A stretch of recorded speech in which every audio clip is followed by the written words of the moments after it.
ఆంధ్రప్రదేశ్ మంత్రి నారాయణ కుమారుడు నిషిత్ మృతితో ఆయన కుటుంబంలో విషాద ఛాయలు అలుముకున్నాయి.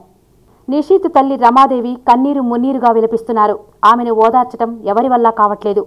కొద్దిసేపటి క్రితం సినీ నటుడు చిరంజీవి భార్య సురేఖ, మాజీ మంత్రి దానం నాగేందర్ దంపతులు, నిర్మాత అశోక్ కుమార్ సహా పలువురు రాజకీయ సినీ ప్రముఖులు నారాయణ నివాసానికి చేరుకుని కుటుంబ సభ్యులను ఓదారుస్తున్నారు. నారాయణ విద్యాసంస్థల అధ్యాపకులు, విద్యార్థులు పెద్ద ఎత్తున చేరుకొని నిషిత్కు నివాళులర్పిస్తున్నారు.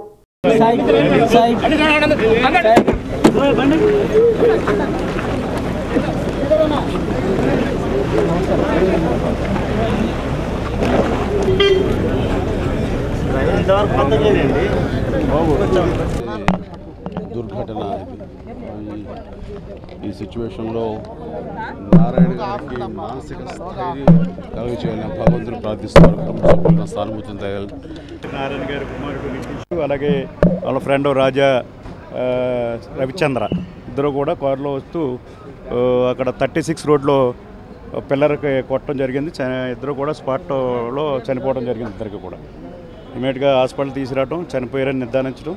మరి అపోలో కూడా ఇక్కడ బాడీ పెట్టి ఈరోజు ఇప్పుడు పోస్ట్ మార్టం కూడా తొందరలో పూర్తి చేయమని చెప్పడం జరిగింది. అలాగే ఇది అయిపోయిన తర్వాత నెల్లూరు కూడా తీసుకెళ్ళడం జరుగుతుంది. నెల్లూరు ఇప్పుడైతే రోడ్ అనుకుంటున్నాం, హెలికాప్టర్ దొరికితే హెలికాప్టర్ మీద తీసుకెళ్తాం. అలాగే నారాయణ గారికి కూడా ఇంటిమేట్ చేసాం. నారాయణ గారు కూడా బయలుదేరారు. సాయంత్రం కల్లా చెన్నై రావడం జరుగుతుంది. చెన్నై నుంచి నెల్లూరు రావుతుంది. నెల్లూరు మెడికల్ కాలేజీలో ఈ బాడీని తీసుకెళ్ళి అక్కడ పెట్టడం జరుగుతుంది. చాలా బాధాకరం. అలా నారాయణ గారి కుటుంబానికి కానీ, ఇటు ఈ రవిచంద్ర కుటుంబానికి కానీ చాలా బాధ. ఇద్దరు యువకులు.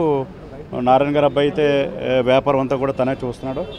మరి నారాయణ గారికి చాలా బాధ వచ్చింది. చాలా బాధ, విచారం తెలియదు.